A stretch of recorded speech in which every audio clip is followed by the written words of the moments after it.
Welcome everyone, and thank you all for joining the 4th European Universities of the Seas CU Blue Talk session. This event is organized as a webinar, so it's a little bit different than your typical Zoom meeting. You won't be able to interact with other participants, only in chat and questions and answers. So please, I invite you all to say a few words in chat, like hi and where are you from. We have a pretty diverse group of people here, 112 registration from all over the world, from Morocco, United States, almost all countries of European Union, Azerbaijan, etc. So if you have any questions during the talk, please just ask the question in questions and answers feature below on the bottom of your screen. And then we will try to answer it after the presentation is done. And any of you who are interested to join with video and audio, I will invite you I could invite you, and then we can discuss it a little bit more. So that's all about housekeeping, and now the small introduction of the CU project, and I invite Professor Leandra Vranješ-Markić, the Vice Rector of University of Split, and also a member of the Executive Committee of CU, to say a few words about CU. Hello, good day to everyone. It's a pleasure to welcome you on behalf of the University of Split and the CU Alliance. For those of you who are maybe joining this webinars for the first time, CU is a European University of the Sea. It's an alliance that unites 6 coastal universities: University of Cadiz, University of Western Brittany, University of Kiel, University of Gdańsk, University of Split, and University of Malta. But also together we unite 120,000 students, more than almost 17,000 staff, 32 associate partners that comprise research institutes, enterprises, cities, provincial authorities, NGOs, and public entities. We are joined together by a common vision and mission, and together we want to establish multi-ethnic, multilingual, international, and interdisciplinary European universities, which has very strong links between teaching, research, innovation, knowledge transfer, and a strong responsibility for our societies and our environment. We especially focus on our marine and maritime environment. We encourage excellence in research and teaching in order to create new knowledge that can help us in providing better management solutions for our environment and solve a lot of the challenges that we are facing. For us, our special focus is also building human resources that match the needs of our evolving marine and maritime sectors. And also for our activities, we want to empower our communities and societies to be able to contribute to sustainable development goals, and in particular those which are tied to our oceans. And last fall, we started these Blue Talks in order to be able, in this time of pandemic, connect our researchers and all the other stakeholders to be able to together discuss research innovation opportunities, to exchange experiences, challenges, and solutions that are available for advancing the blue economy in our regions. So far, we had talks that touched upon experiences in Baltic region, in Mediterranean, topics of recovery of the tourism. And today I am especially happy that we have our colleague, Professor Aldo Drago from University of Malta, who will discuss also how marine data can contribute to blue growth. I hope that this, as well as all the other webinars in this series, will really inspire you, and we'll see some new ideas and collaborations. And I really invite you to engage in discussion and to really join all the future webinars in this series. Thank you. Thank you, Leandra. You did a perfect introduction, and I also have a great pleasure to welcome my dear friend, Professor Aldo Drago. We had opportunity to collaborate through CU, and it was a pleasure. So Aldo, the floor is yours. Please take us into this topic today. Thank you very much, Nicola and Leandra. It's a big pleasure for me to have this opportunity to make a presentation within the Blue Talks series, even because, you know, very often we speak in international fora, but we often have very little time and not enough to really discuss the details that we often discuss with closer colleagues. And therefore, this is also an opportunity to say a few words in a more detailed way. I know that there is a mixed audience following from different disciplines, so I will take care of that. But please do not expect fixed solutions or conclusive plans. I will be, of course, making suggestions and sharing with you concepts, taking stock of recent developments in operational oceanography and future predictions. But it will be an opportunity to share ideas and eventually at the end to even discuss some points that you would highlight. So, okay, let us start. Operational oceanography in the new decade. So, of course, what is operational oceanography? Let me spend a few slides discussing a bit about this, although I know that most of you already know the details. But basically, and here I am showing a typical definition of what is operational oceanography. But in essence, what we are speaking here is measuring the sea, not only for research, but with also the intention of providing services to stakeholders, to a wide range of users. And this involves, of course, multi-platform observing systems, forecasting.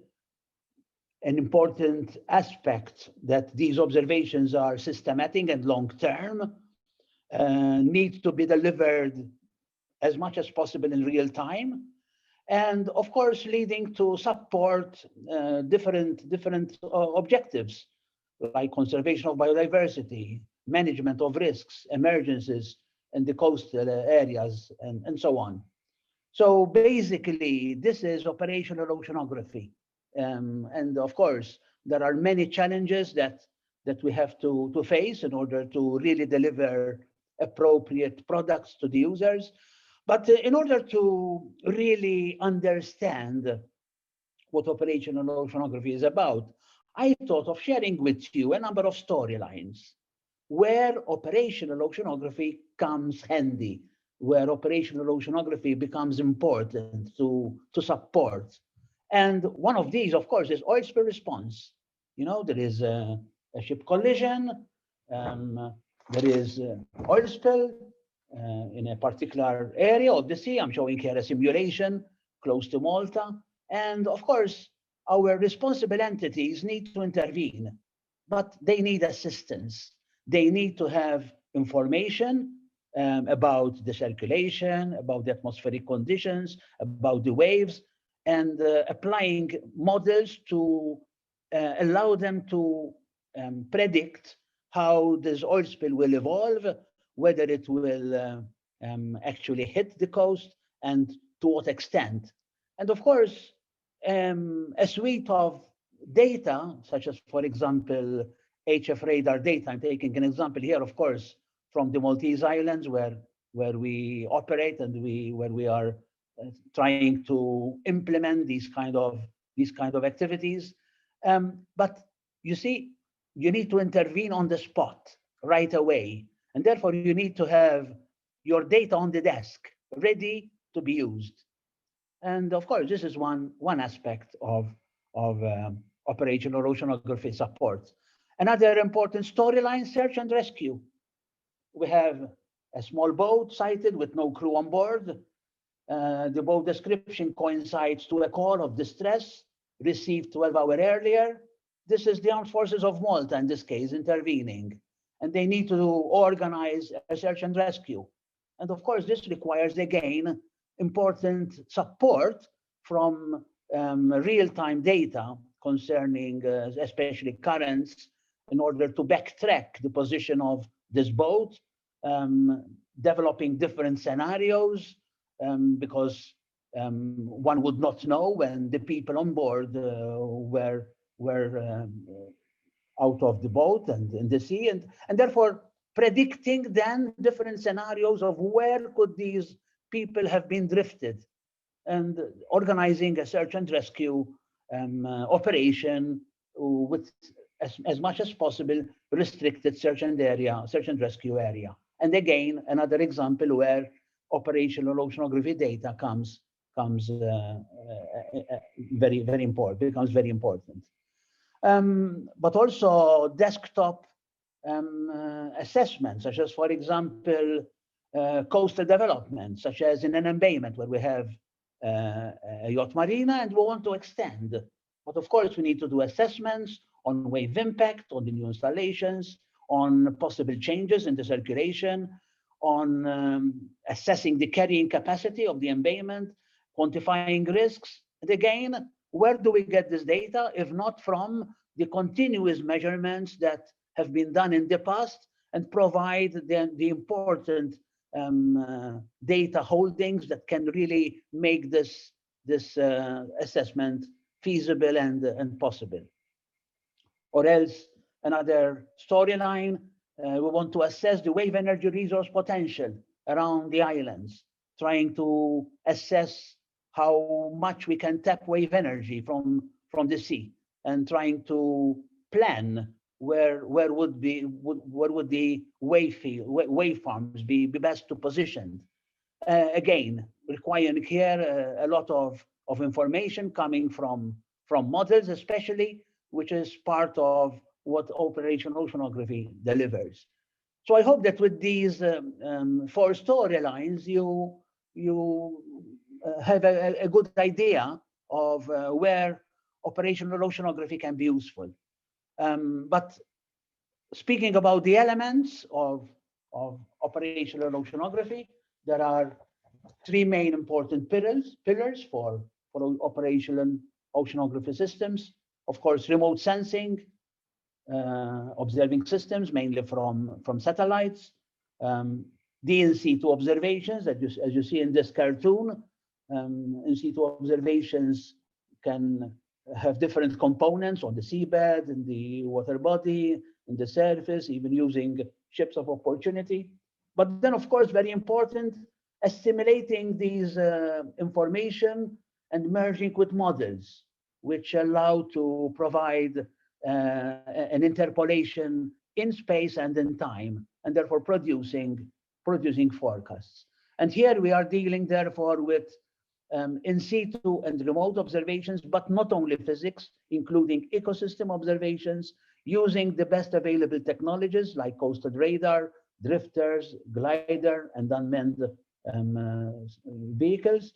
And most importantly, being able to quality control the data, to apply data management systems in order to be able to provide the best product in near real time to the users. So I think with these slides, I've highlighted what are the main elements of operational oceanography and how broad expertise is necessary in order to deliver all these components together as a whole package.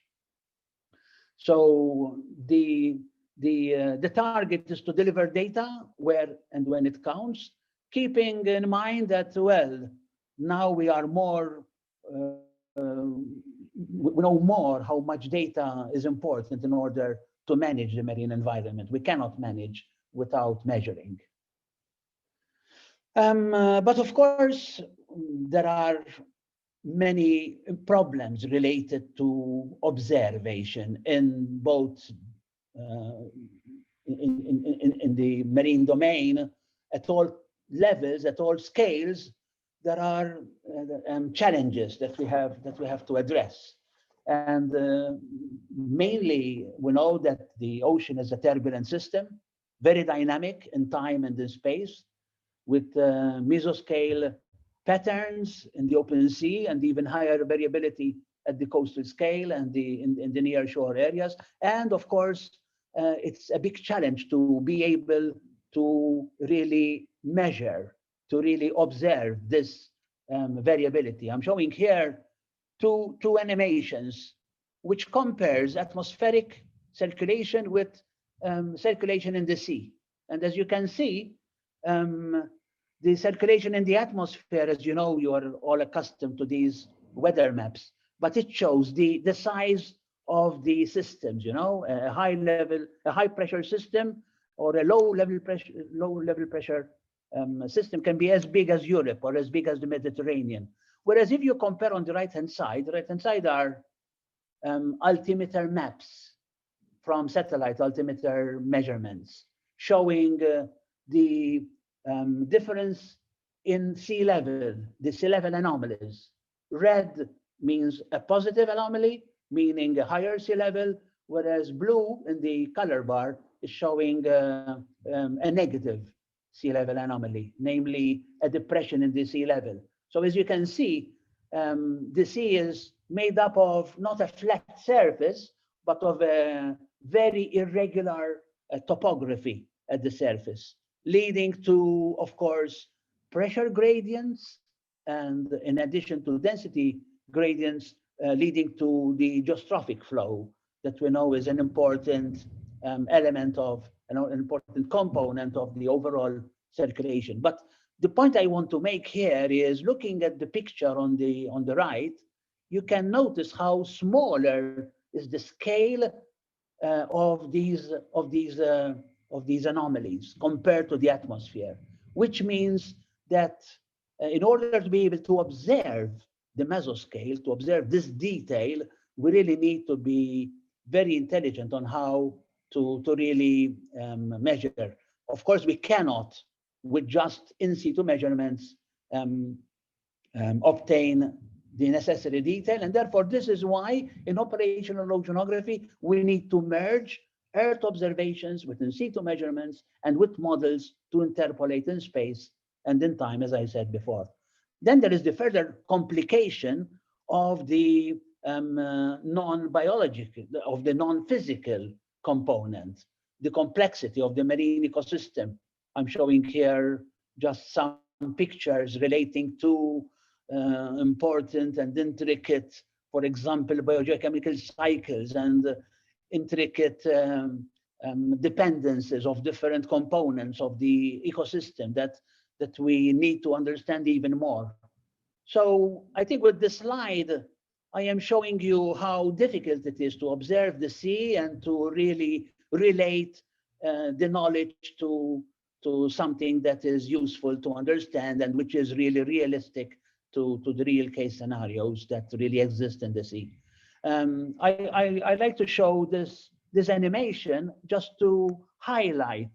This is an animation from our Spanish colleagues in SOCIB, and I really like this animation. It's an old one, but it shows how the patterns of circulation in the Western Med is changing in time. And you can see how these eddies, as we call them, are evolving and changing position and changing strength and composing, therefore, the very complicated circulation in the area.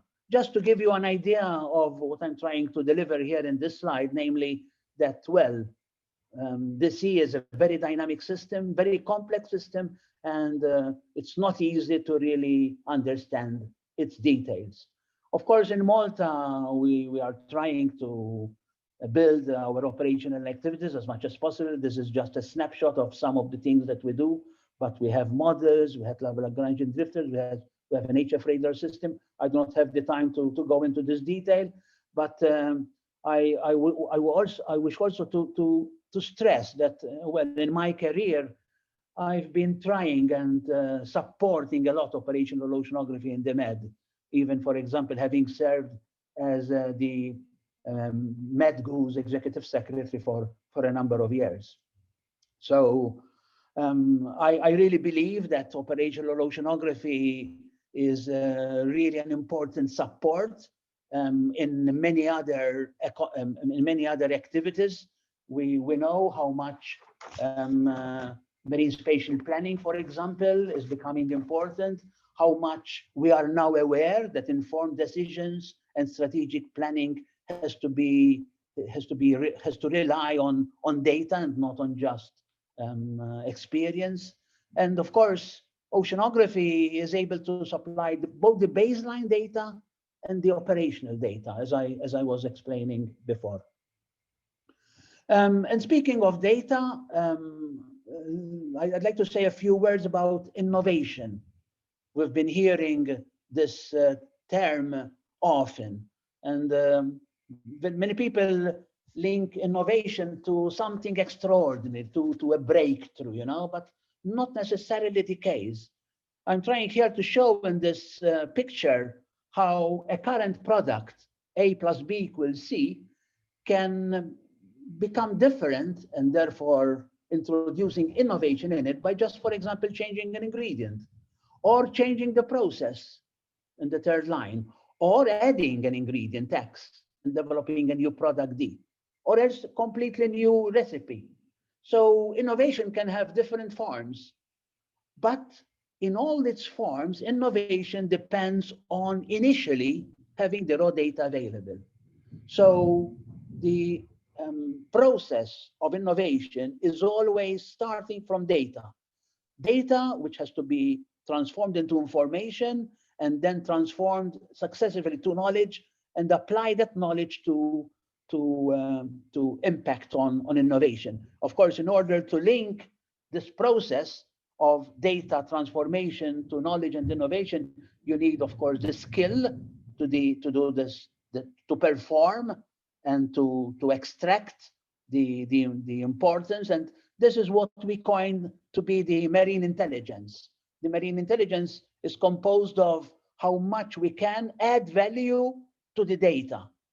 And this is, of course, a very important element because, as we know, in this knowledge-based society that is becoming more relying on information, we know that even our economy, especially also the marine economy, and our competence and excellence in the marine economic sector is dependent on how much we are able, and not just the science, but also private entrepreneurs, those who are delivering important services to society, are able to extract information from the data and in an innovative way apply it to improve their products and services. And this, of course, leads us to blue economy. Who doesn't know about blue economy? This slide is summarizing the blue growth long-term strategy that the European Commission has now launched several years ago, and which is bringing together different sectors that have a high potential for sustainable jobs and growth related to the sea. I'd like to here say a few words about the planning, about the future of the ocean economy. Most of this information is taken from an OECD ocean economy report for 2030. And this report describes the ocean-based economy in 2010, which is taken as a benchmark and standing at 1.5 trillion in value added, representing therefore 2.5% of the world gross value added. But the prediction is that this will double by 2030, even on a business as usual scenario, with strongest growth expected to be in the marine aquaculture, in the offshore wind energy, in the fish processing, shipbuilding, and repair, and extending the full-time equivalent jobs up to an expected 40 million jobs. So the future of the ocean-related economic activities is very important. Even in Europe, of course, we know that the coastal oceans, including the coastal zones and offshore and open coastal waters, are an important economic zone for and key areas for blue growth in Europe. 1/3 of the EU population lives within the 50-kilometer strip of the coast, and the GDP generated by this population is estimated to exceed 30% of the total EU GDP. So the economic value of coastal areas within the 500-meter strip of the European shores has been estimated to have a total of between 0.5 and 1 trillion USD every year. So this shows the importance of the sea for our economies. This is giving you here a bit more detail about where the marine economic sectors are expected to evolve in the coming years. But I do not think that I should go here in detail. I'm showing you this just to highlight the importance for countries to really invest in the marine sector, because the future is showing very high profile and very productive results. And now I go to a very important slide. I'd like to share with you some basic concepts about data. We have said that data is an essential ingredient for the future marine economy. But there are some important concepts that one has to really understand in order to be able to exploit. First of all, the first bullet there, data is an asset. And like any other asset, it has to be organized well and maintained. And this is the investment that every country has to do. Data never becomes obsolete, but its value depends on consistency, on continuous updating, on interoperability, and most importantly, on open access for multiple users. It must trigger a multiplier effect. When a data asset becomes a resource for a number of products and service providers, it becomes an indispensable asset. Namely, it becomes core data. And this is one of the first aspects and concepts that I wanted to share with you, even because now data is being recognized as an important asset for blue growth and for the Green Deal strategies. Additionally, another important aspect is about the integration of data. Namely, the value of data is proliferated when data of different nature, type, geographical scale is integrated to make up a whole. This is about merging data not only across countries, but even to capture larger scales. And goes beyond scientific data. The merging here that I'm mentioning is going beyond scientific data and overlapping with non-scientific and socioeconomic demographic parameters, such as, for example, including statistics, marine resource tracking and mapping, patterns of activity in marine and maritime sectors, and similar information, which when merged with other data can add value to the resource of the data itself. Thirdly, there's win-win approach that I always like to speak about, and of course I couldn't but include in this slide, namely that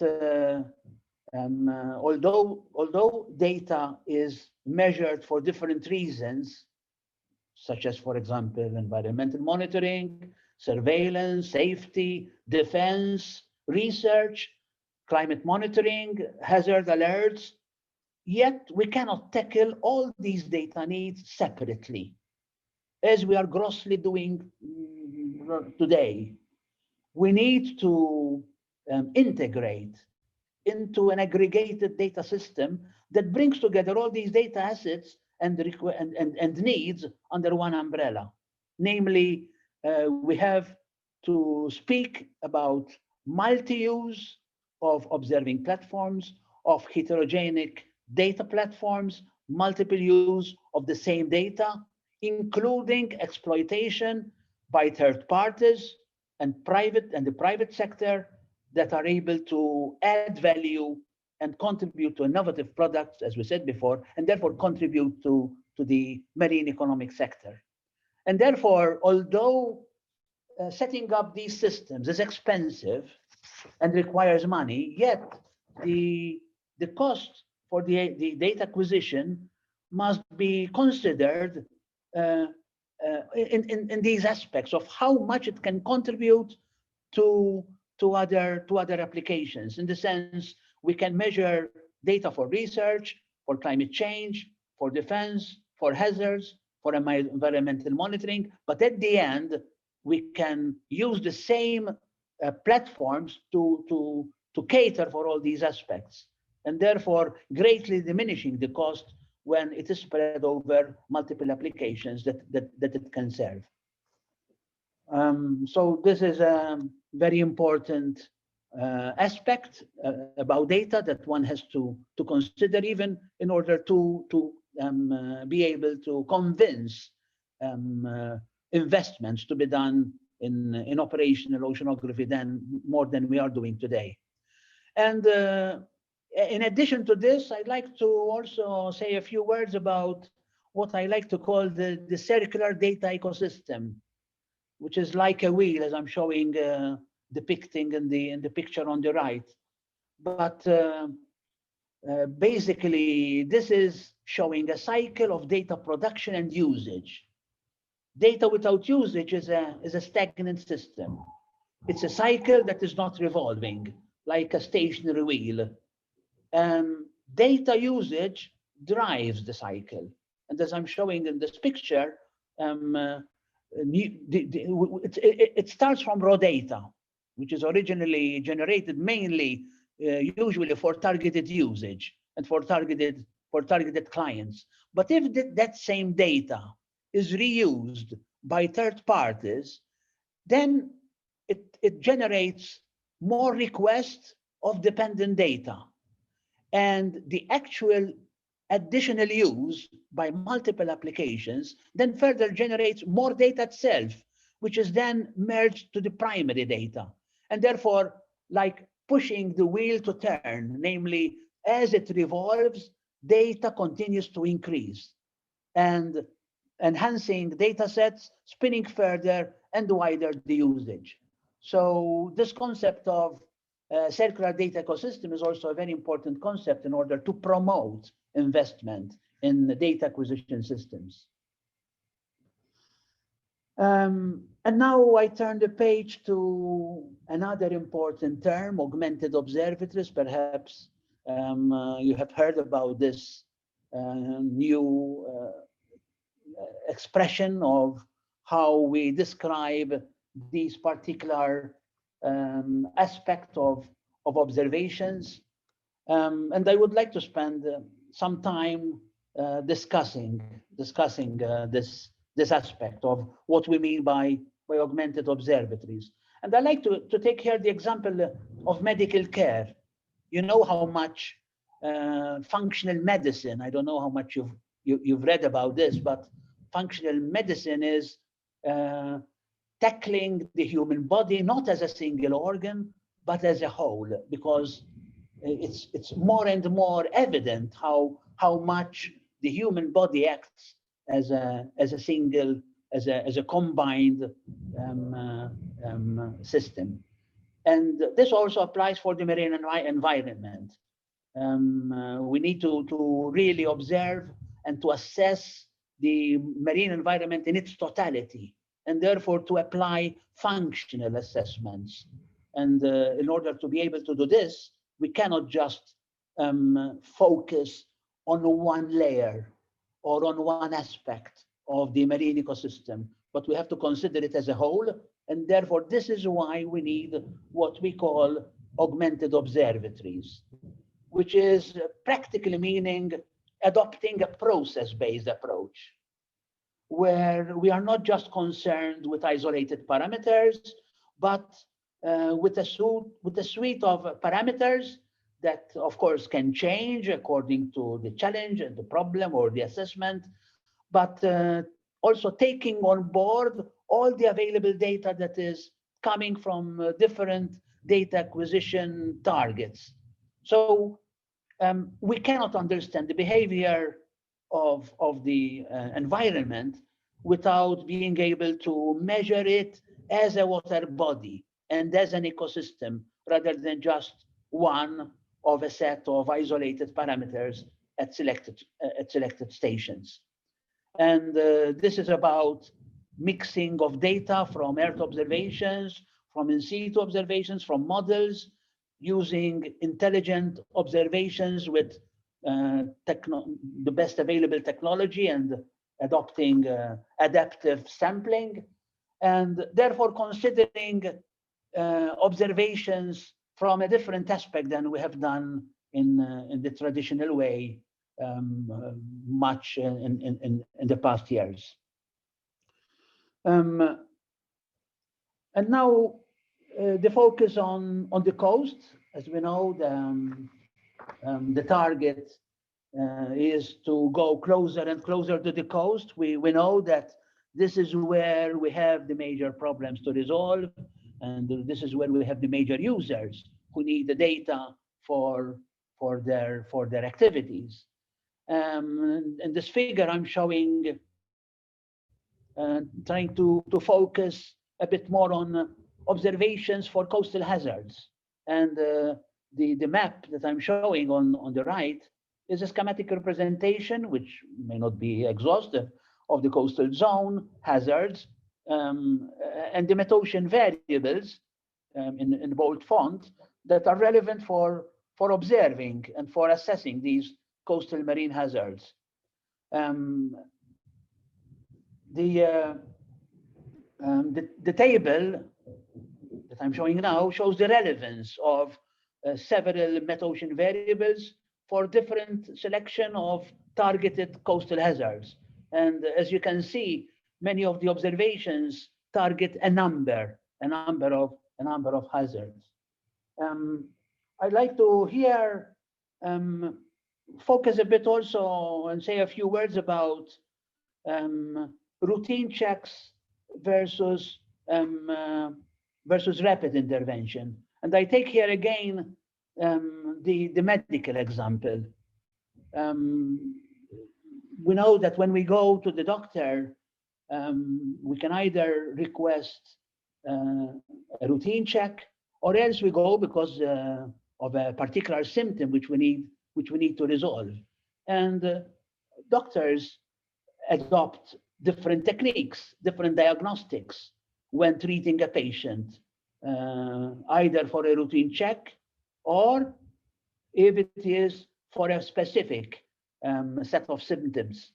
And I believe that even for the marine environment, there are these two aspects of looking at the problem or looking at the situation. And we need to distinguish between the routine check of the marine environment in order to anticipate problems, and the rapid intervention when we need to address some symptoms that show that the environment is requesting intervention. And we need therefore to identify the difference of making basic tests for routine assessments as compared to more in-depth assessments. And therefore we speak of either basic monitoring and targeted monitoring. And I think it's very important to highlight this difference. So when we plan to make observations, we need to identify what is the main target of the monitoring that we want to do, whether we are addressing continuous basic checking, or whether we are doing an adaptive and more targeted approach. And of course, we also need to resolve the high resolution in the coastal areas, and be able to address the long-term need of measurements in order to be able to assess the coastal areas, not just for abrupt, drastic changes, but even to be able to identify gradual cumulative impacts, like impacts that then lead to biodiversity loss or habitat degradation, trying to mitigate before tipping points and the reversible changes of state are encountered. And of course, satellite observations are very handy, offer a great potential for long-term synoptic and high-frequency monitoring of the Earth's surface. The picture is showing here the recently launched Sentinel-6 satellite platform, which was launched recently, and it's an addition on the use of Earth observations to monitor coastal metocean conditions, including coastal hydrogeomorphological settings and hazards that have significantly developed with the increasing number of satellites that are already launched and are in plan. However, one has to highlight that satellite observations do not always meet the precision requirements, especially in the dynamic coastal zone areas. And there are special reasons for this, like land contamination in the sensor footprint, preventing the retrieval of meaningful data very close to the coast. Also, the fact that geophysical corrections are more complicated in the coastal areas because they tend to be less accurate. For instance, because of the greater variability in atmospheric water vapor, temperature, and aerosols in coastal areas as compared to over the open sea. So there are limits on how much does satellite oceanography today address our needs. And of course, we are looking at improving with future Earth observation missions, with higher revisit frequencies, with higher spatial resolution to observe finer scale in the coastal processes, with multi-band and multi-frame observations in order to capture rapid evolutions and providing information on things like surface currents, drifting objects, and harmful algal blooms. So the prospect of making use of satellite data is a very important element for the future operational oceanography activities. In this slide that I'm showing now, I like to speak about the intricacy of the coastal seas, which present a formidable challenge to understand even its intricate hydrodynamics, which is even more complex when it comes to understand the biogeochemistry and how the physical forcings impact and link to the biology. The coastal ocean, we know, is a very dynamic area with high spatial and temporal variability, enhanced diurnal variability, and with other processes that we need to account for when compared to the ocean sea. There is also the interaction with the land on one side and the forcing by the shelf waters on the open sea end. And therefore, we have here a challenge in order to address this problem.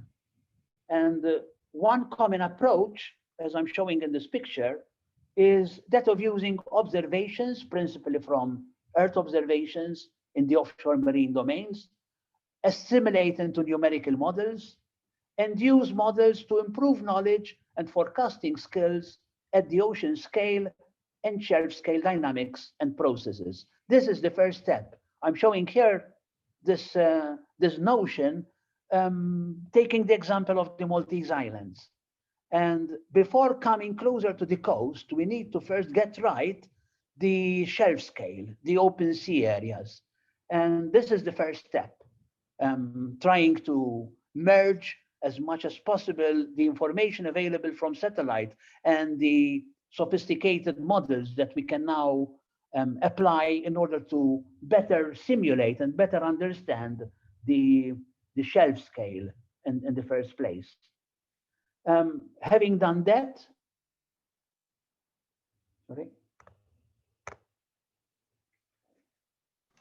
Aldo, we have like 13 minutes still, so just to and have some interesting questions and just to let you know. I need to go a bit faster on this, but as I was explaining, once we get the shelf scale right, then we can go to the higher resolution models, to the coastal scale models, and therefore be able to use super high resolution models together with a cascade of observing systems in the near shore, in the coastal and in the shelf areas to really obtain the full picture. And this is the modular modeling system that we are adopting in Malta, namely trying to identify and apply models in restricted areas to then go to the higher resolution into the very smaller scale embayments and creeks.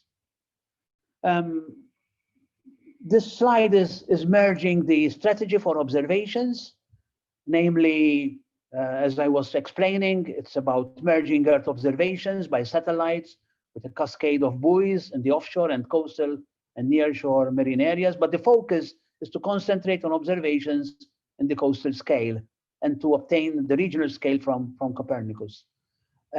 Coastal observations are then assimilated in coarser models and provide improved boundary conditions for the super high resolution models in the nearshore areas.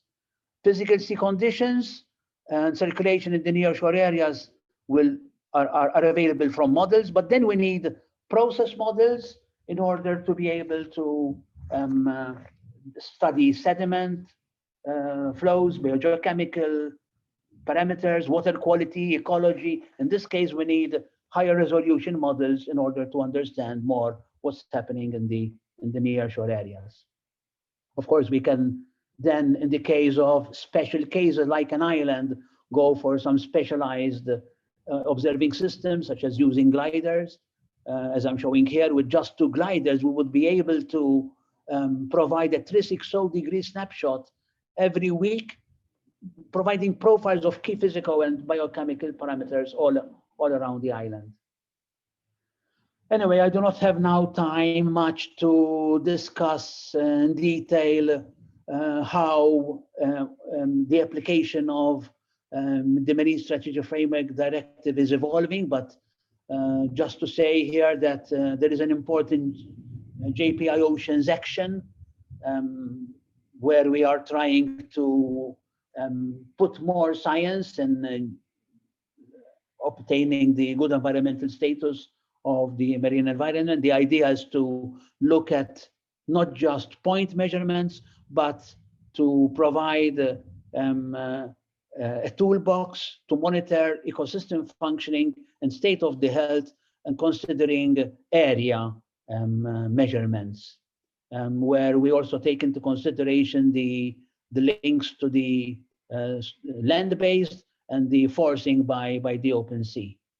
And of course, doing an augmented assessment, including models that will able to put all these information together in order to really understand the state of health of the sea by tackling in separate and in a number of sub-areas, which can then be integrated on the larger scale, going into not just the national scale, like I'm showing here for the Sicilian Channel, but also merging the cross-boundary and the cross-border areas to make assessments over broader scales. But this is the way forward, namely on how to merge our assessments together to get a global picture at different scales. My last very quick comment, because as Nicola was telling me, time is against us, but as we know, there is the Copernicus system providing important information on the regional scale, including to intermediate users who are able to expand the use of information coming from Copernicus to a large number of users, and therefore then providing information to a large number of applications. But we know that Copernicus wants to be more effective in the coastal areas. And I wanted to share with you this important aspect that national systems are becoming more and more important in the European ocean observing system, in the sense that the National Marine Corps Service is an important development that we want to achieve so that all the nations can support within the European framework with additional data in the coastal scale, and being able also to link directly to the more localized users, and therefore reaching out to the niche of applications at the national scale. And therefore going to the idea of establishing a series of platforms at national scale supporting both IMODNET and Copernicus, which in return need to support the nations. And as I'm showing in this picture, the idea is to support the countries nationally to really address the challenges which I have been highlighting in my presentation. But member states have the challenge to coordinate large data sets. They need to adopt a harmonized approach to data management, and need to set up systems that are similar, not just interoperable, but compatible. And perhaps the way forward is to establish a system, sort of a platform of platforms which can federate the national systems into a combined AMODNET and CMEMS overall platform that really integrates the national efforts into the system. And of course, this is my last slide. We need to cater for the human resource. And this is where CEU is very important. As Leandra explained, the European University of the Sea is targeting to really give a new dimension to providing the human resource for Europe, not just by separate universities, but by joining and synergizing efforts in order to really address the needs of the marine professionals for tomorrow. And I think I stop there. I give you here my address and email, and of course, I would be very happy for follow-ups, even beyond the talk today, and would be very willing to share with you, of course, my presentation, but even to continue discussing important elements that we may wish to follow up together. Thank you very much. Thank you, Aldo. I really have to congratulate you on a really interesting and engaging talk, because we had today 56 attendees and we hang around that number plus minus one. This is not the case. Usually people just drop out and you manage to get them engaged till the end. So sorry for hurrying you up. Yeah. Yeah, but I'm glad that you finished on students, and I was just wondering, as majority of this stuff is transdisciplinary and computationally intensive, do you see are researchers equipped enough, or do you see any opportunities for increasing their competencies in that sense? Well, I think that my presentation was exactly highlighting this, namely how operational oceanography is expected to expand and evolve in the coming years. And of course, all this evolution that has to come, and this will probably happen very quickly. And this will demand enough human resource, skilled human resource, in order to really fit into the expectations that operational oceanography needs to deliver, you know? So there is a lot of research element in what will happen in the future, the sense of applying newer technologies, reshaping things that we are doing today in a different manner in order to address the future challenges. And this is what I was trying to bring up and highlighting in my presentation, you know. So there is a lot of effort needed, and therefore we need to bring important minds together, not only those who are leading, but the new and young researchers and the young technical people and the young engineers. This is not just scientists here, and even young environmental managers who are at the end involved eventually and linking to policy. And therefore, as you can see, there is a whole mosaic of things that have to happen together and have to move in parallel, you know? Yeah, a lot of opportunities, the yeah. role of the universities, the role of CEU, and of course, not just CEU, because there are also others who are involved. But there is a big challenge that we have to face. And after all, this is why I am also a partner in CEU, because I see this big potential. Yeah, sure.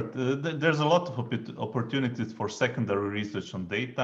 And on that line, I have a question from Dave Mills from Bangor University in the UK. What role do you see for machine learning and artificial intelligence in operational oceanography? And I would just add to that, have you witnessed already some type of applications in that field? Well, I greet Dave Mills. Dave Mills is a very important collaborator with us. We've also held several summer schools in Malta with his support. And indeed, this is a topic which we often discuss. Of course, artificial intelligence is an exigent discipline in the sense that it also relies a lot on data. But I think with artificial intelligence, it needs a very important supply of data in order to be able to apply into practical solutions, you know. But then we also need artificial intelligence to be able to better handle the large volumes of data that we need to manage. So we were speaking about augmented observatories and mainly the need to look at data sets, even coming from citizen observations, and therefore being able to assess the quality of the data and to sieve out the best of the data into one pack. And here, artificial intelligence is also an important tool. So besides serving data to artificial intelligence applications, we also need artificial intelligence as a tool in order to help us sort out and bring out knowledge from our data holdings and from our data acquisitions. So I hope that this answers in part the question from David. Thank you. So the next question is from our colleague from Kiel, Avanantia. So she wrote to us, I could imagine that observational oceanography identifies gaps in basic knowledge that can feed back to guide fundamental research. Can you give us some examples, and where can fundamental understanding still improve to help operational oceanography? Nicola, can you repeat the second half, please? So where can fundamental understanding still improve to help operational oceanography? Yeah, well, basically, you know, operational oceanography, we cannot say that it has reached its target. It is still evolving, as I said before.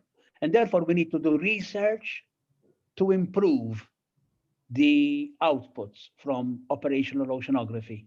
And this requires important research elements, such as, for example, improving our models. We cannot say that our models are performing in all aspects equally well, but also because we want to go to higher resolution. As I mentioned in my presentation, this is where we want to reach. We want to reach the coastal scale, even more than that, the near shore scale, where the models are still need to be improved, but also being able to measure at lower cost. Observations are still too expensive, but we need to invest into technologies that are less expensive in order to be able to multiply the data acquisition efforts. So I mentioned here at least two important aspects where we need to do some fundamental research in order to improve our knowledge. And of course, building, for example, new models requires that we improve our physics, that we improve our biology, because at the end, models give us what we put in. So it is we who design the models. If the models are not designed on solid science, well, the output is rubbish, you know. So I mean, embarking into fundamental research is also very important because that is the basis. Sure. Yeah, thank you. And we have one question from Croatia, from Slađana Pavlinović-Mršić. Are there any practical initiatives to integrate marine and coastal data or social data for the Adriatic Sea in this question? And do you have some examples of integration of social data with physical, biological? Well, this is still a new layer of activity. Yeah? I mean, these are relatively new ideas in the sense that first of all, the question is about the Adriatic Sea, and well, in the Adriatic, perhaps the Adriatic Sea is the most is the Mediterranean region where there have been most modeling and operational activities in the past. I need to refer to an important project that we are doing now, which involves colleagues from OGS in Trieste, Osservatorio Geofisico di Trieste, where we are embarking into ShareMed, a capitalization project, where we indeed are trying to start building elements for these aspects. For first and foremost, for example, we want to achieve an atlas of the sea, but it's not the usual maps. It's an atlas of the sea which really tries to bring in elements which are not just quantitative and which are not just scientific, into merging all different layers of data together to provide important information, not just to the Adriatic in this case, but also to the Sicilian Channel and to the Western Med. In this project, we've identified 3 study sites, we call them, and this is where we wish to start applying these kind of concepts, you know. But I think this is still new areas. This is still new ground, you know, where there is still a lot of unexplored activities that we have still to embark upon, you know. But it's a very important challenge, and it's a very important aspect that will eventually bring in the added value that we want to achieve. So also we have one example of Adrian Harmonia project, financed through Interreg in chat. So there's that also. And I see that Leandra has one question. So Leandra, please do ask, and we can finish maybe with you. Okay, thank you. So Aldo, it was very interesting. Thank you. And you mentioned many important concepts. One of this was circular data. And I was wondering how far away are we from this concept? And what are the main obstacles? And maybe you have some example where this functions. I didn't hear you very well, Leandra. So the question was how far away are we from circular data ecosystems? Ah, okay. So what are the main obstacles? And do you have any examples? Yeah, I put up that slide. You know, sometimes I have to speak to a minister, you know, or to promote a project, and therefore we need to convince why we should do this or that, you know. And there is still the mentality that putting money on roads is much easier than putting money in research, you know. This is the case in Malta, and probably is the case in many other countries. And therefore, we come up with trying to visualize and make evident to to people that are in the decision-making positions, to show them and highlight the importance, of how investing in data, investing in these systems can at the end lead to much bigger benefits than one can perceive today, And this is going to happen in the future more and more. And this circular aspect is something which I thought in order to promote, the idea that once you put in something, it's like investing, investing money well leads to more money. And more money can allow you to invest more. And same with data, if you put data and you put it and you use it properly and you share it with many others, then the extrapolation leads to a wheel that will continue to spin and even spin further, And therefore, the availability of data leads to more data, which can then be available to spin the marine economic sector. So this is the whole concept I wanted to show with that picture. I'm very glad that you liked it. Yes, and I think it's a good concept to end. We have to be inspired with it. Yes. Perfect. Very Yeah. good. I hope that our participants don't mind that we basically we gave them 10 minutes more of your insights. So it's a plus.